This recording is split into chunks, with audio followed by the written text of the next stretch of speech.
The stakes at Actium for Cleopatra are sky high.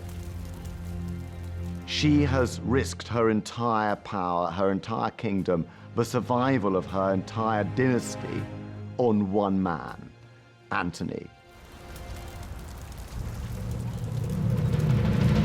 On the morning of September 2nd, 31 BC, Antony's warships advance out of Actium, with Cleopatra's vessels in the rear. During the course of the battle, Antony's forces are able to open up the center of Octavian's line and give his ships a means of escaping the narrow bay of Actium. Then the fog of war seems to take over. Our sources are confused about what exactly is going on.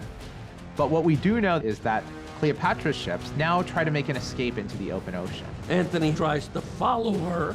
His formation is completely broken up, and the Roman forces of Octavian are able to take advantage of the situation and cause the destruction of almost the entire fleet.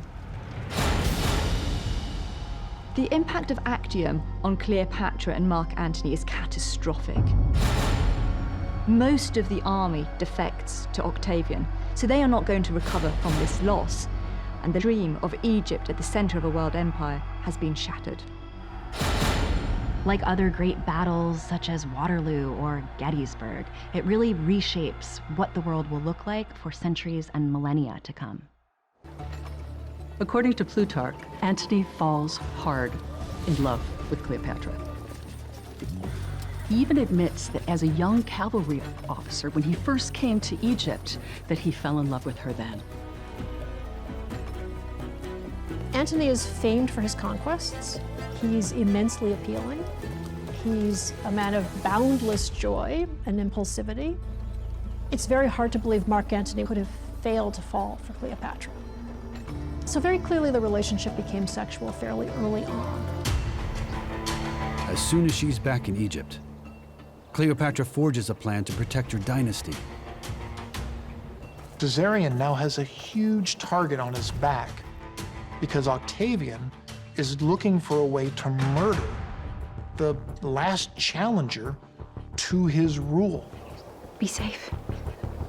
So she takes Caesarion along with a huge pot of gold and sends him off to India in a hope not only to protect him, but hopefully one day he'll be able to raise an army and perhaps even come back and challenge Octavian.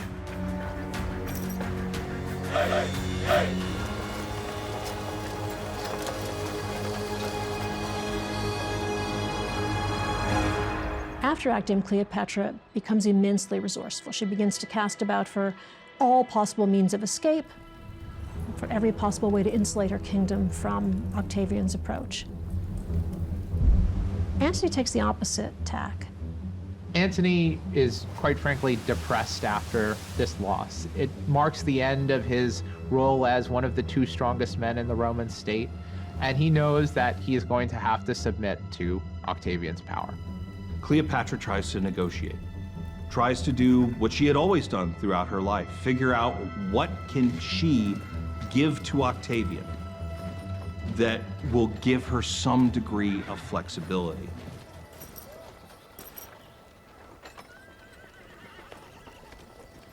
So? He said I could remain queen if I hand you over. Dead or alive? He doesn't care. And do you? I think there was this common bond between Antony and Cleopatra, and just as Antony would not abandon her at Actium, Cleopatra would not abandon him.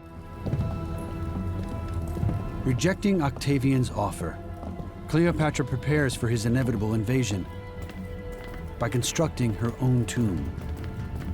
Cleopatra begins to build a mausoleum into which she piles as many treasures as she can possibly transport across Alexandria. What does any Roman ruler want? They want goods, they want treasure, and this she can use to bargain with Octavian for her kingdom and her life.